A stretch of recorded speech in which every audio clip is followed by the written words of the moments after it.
సింహం news channel కి స్వాగతం.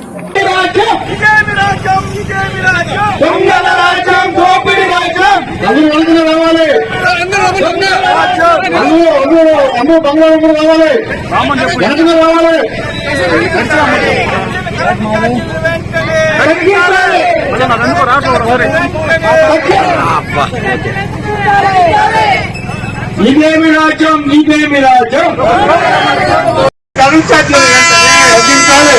జగన్మోహన్ రెడ్డి గారి నాయకత్వం, జగన్మోహన్ రెడ్డి గారి నాయకత్వం, జగన్మోహన్ రెడ్డి గారి నాయకత్వం.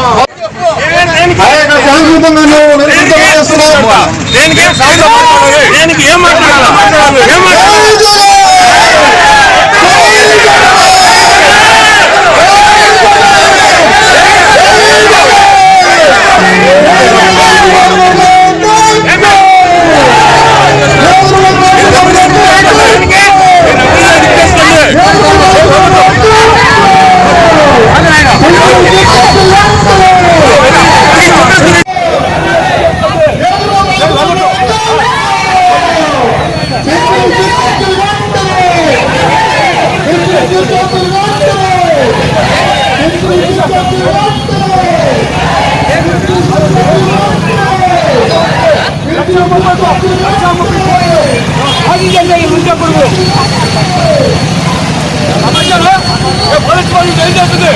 ఏమీ లేకుండా ఏమీ లేకుండా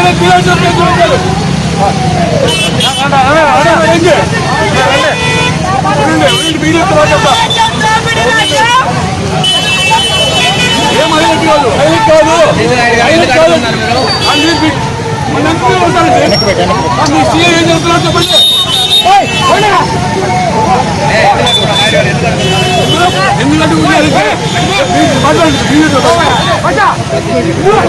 కాదు, ఇప్పుడు ఎవరైనా ప్రజాస్వామ్యంలో ప్రతిపక్షాలకు వాళ్ళకి హక్కు ఉంది. ఈరోజు రోడ్ల మీద వచ్చి మాట్లాడుతారు. వాళ్ళ నాయకుడికి అసెంబ్లీలోకి వచ్చి మాట్లాడే దమ్ము లేదు. మరి 1,30,000 కోట్లు ప్రజల మీద కరెంట్ ఛార్జీలు ఓపి ఈరోజు సిగ్గు లేకుండా దోపిడీ కాక గల్లు వచ్చి ఉంటున్నారు. పబ్లిక్ అంతా సిగ్గు లబ్ధుండాలి మాట్లాడుకోవాలి. ప్రజాస్వామ్యంలో హక్కు అంటారు, మరి ర్యాలీని అడ్డుకోవడం తప్పు కదా? ర్యాలీని అడ్డుకోవట్లేదండి. నేను మా నాయకుల్ని, కూటమి నాయకుల్ని దూషిస్తూ బూతులు తిట్టున్నారు అడ్డుకున్నారు. మేము ఏమీ చేయకుండానే శ్రీరాజాన్ని కేసులు పెట్టి తప్పించారు ఈ ఎదలు. మేము ఆ పని చేయాలనుకుంటే చాలా ఇది కాదు. నేను రామకుమార్ రెడ్డి గారికి వినయపూర్వకంగా చెప్తామని వస్తే అల్లరి మొక్కలు పైకి దొక్కుతారా? చూస్తాం.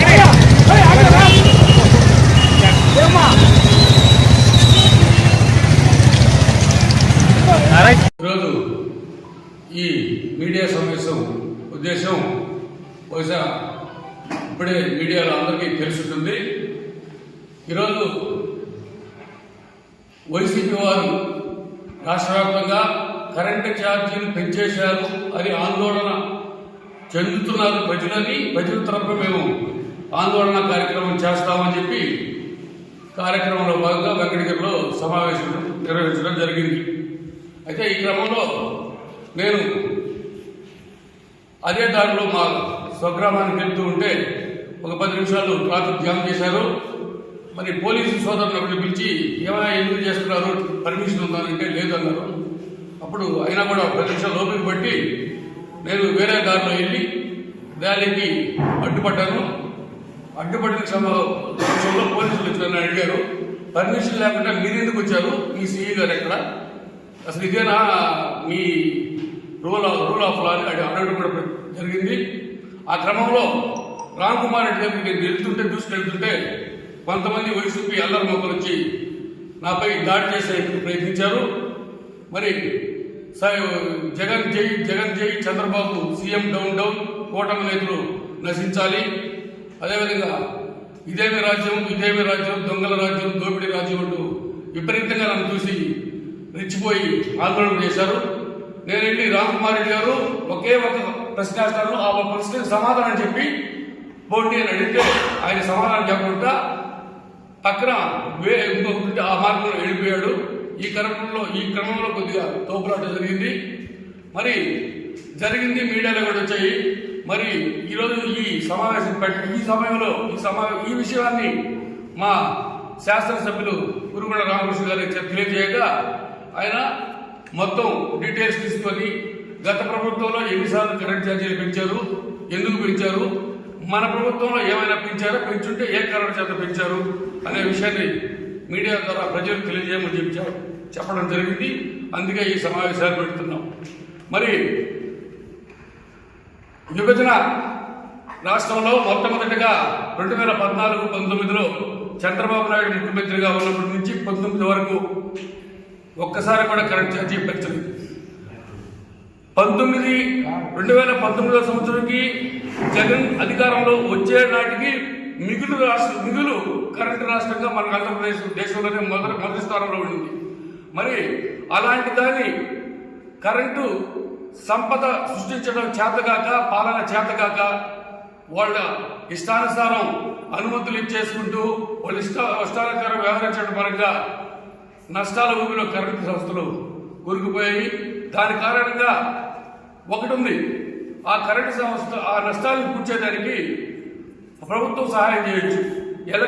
ఎలక్ట్రిసిటీ రెగ్యులేషన్ కమిషన్ ఒక అథారిటీ ఉంటుంది. ఆ అథారిటీకి ఈ డిస్ట్రిక్ట్ సంస్థలు అడుగుతాయి, మాకు ఈ విధంగా నష్టాల్లో ఉన్నాయి మా సంస్థలను అడుగుతాయి. మరి వాళ్ళు స్పందించినప్పుడు ట్రూ అప్ ఛార్జీల కింద కొంత వేస్తారు. అది యూనిట్కి పైసా, 2 పైసలు, 3 పైసలు ఆ టైప్లో ఆ నష్టాలు కూర్చోదని వేస్తారు. మరి ఈయనేం చేశారు, ఈ సైకో జగన్ గారు వారి మంత్రివర్గ సభ్యులు ఏం చేశారు, ఆ మంత్రి ప్రతి నెల ఇదిగో 2021 సంవత్సరం ఏప్రిల్ నుంచి 20 పైసలు ఒక నెలలో, 20 పైసలు, 20 పైసలు, 63 పైసలు, 63 పైసలు, 58 పైసలు, 56 పైసలు, 58 పైసలు, అదేవిధంగా 67 పైసలు 2024 మార్చి దాకా 67 పైసలు అటు వేసుకుంటూ వచ్చి సుమారు 8 రూపాయల 20 పైసలు ఒక్క యూనిట్ మీద సామాన్యుడి మీద భారం పడింది. దీనివల్ల కొన్ని వేల కోట్లు ప్రజల మీద భారం పడింది. మరి ఇంత దుర్మార్గం చేసేవాళ్ళు ఈరోజు ఈతలకు వచ్చి చంద్రబాబు నాయుడిని, కూటమి నేతల్ని ఏదేదో గబ్బు పట్టించాలని చూస్తున్నారు. అదేవిధంగా ఇకపోతే వీళ్ళు చేసిన నిర్వాహకం ఏంటి, మిగులు బడ్జెట్గా రాష్ట్రంగా ఉన్న కరెంటు మిగులు రాష్ట్రంగా ఉన్న ఆంధ్రప్రదేశ్లో వీళ్ళు చేసిన ఏదంటే పోలవరం ప్రాజెక్టు మరుగులు పడటం వల్ల దానివల్ల ఒక 5,000 కోట్లు. అదేవిధంగా విజయసాయి రెడ్డి అల్లుడికి బొగ్గుకు సరఫరా చేసిన దాని నష్టం ఒక 3,000 కోట్లు. ఇక సెకీ ఒప్పందం కారణంగా అదానీ ద్వారా 1,700 రూపాయలు లంచంగా తీసుకుని అమెరికా కోర్టులోనే కేసు పెట్టించుకున్న ఘనత ఈ వైసీపీ నేత సైకో జగన్ది. మరి ఈ విధంగా కరెంటు డిస్కమ్లని, కరెంటు వ్యవస్థను భ్రష్టు పట్టించిన ఈ సైకోలు ఈ రోజు వచ్చి చంద్రబాబు నాయుడిని, కూటమి నేతల్ని ఈ విధంగా రోడ్ల మీదకి వచ్చి 6 నెలలకే వచ్చి దుమ్మెత్తిపోయడం ఏమైనా సౌకర్యంగా ఉందని చెప్పి నేను ప్రశ్నిస్తున్నాను. మరి రామ్కుమార్ రెడ్డి గారు ఉన్నారు, మాజీ ముఖ్యమంత్రి తనయుడు, మాజీ మంత్రి తనయుడు, ఆయన ఏదో కొద్దిగా సంస్కారం ఉందనుకున్నాను. సంస్కారం ఉంటే నువ్వు పర్మిషన్ తీసుకోవా, పర్మిషన్ తీసుకొని డిఎస్పీ గారి పర్మిషన్ తీసుకొని ర్యాలీ చేసి లౌడ్ స్పీకర్లో ఏమైనా తిట్టు నువ్వు, అది సంస్కారయుతంగా. నీ ఇష్టం వచ్చినట్టు పిల్ల సైకిల్ తీసుకొని నీ ఇష్టం వచ్చినట్టు ఈదుల మీద పెడితే చూస్తూ జనాలు, నాకొక్కడికే కాదు, నేను పార్టీ నాయకుడిగానే కాదు, నేను ఒక్కడికే కాదు, సామాన్య హైవేలో సామాన్య జనాలు కూడా ఇబ్బందికరమే కదా. మరి నేను తెలియదు రామ్కుమార్ రెడ్డికి, అక్కడున్న పిల్ల సైకిల్ తెలియదు. సిసి నాయుడు అంటే ఎవరో 43 సంవత్సరాల నుంచి పార్టీలో ఉన్నా నేను. 2 ముఖ్యమంత్రులకి కనిష్టంలో పెరిగా నేను. 16 సంవత్సరాలు సింగిల్ విండో ప్రెసిడెంట్ ఉన్నా, 3 సంవత్సరాలు మార్కెట్ కమిటీ చైర్మన్ ఉన్నా. సిసి నాయుడు ఇక్కడికి వస్తున్నా అంటే ఏమైనా అడగొచ్చు కదా, ఆయనలో మర్యాద ఉంటే. నేను మర్యాదగానే మర్యాదగా మాట్లాడి ఒకే ఒక సమాధానం వచ్చిన సమాధానం చెప్పి రామ్కుమార్ రెడ్డి గారు అది అడగదామని వెళ్ళాను నేను. మరి ఆ క్రమంలో పిల్ల సైకిల్ నా మీద దూషణలు దిగి నా పని దౌర్జన్యం చేశారు. ఇది చట్ట వ్యతిరేకం. దీని మీద నేను ఇప్పుడు చట్టపరంగా కేసు నమోదు చేసి చర్యలు తీసుకునేదానికి ప్రయత్నం చేస్తూ ఉన్నాను.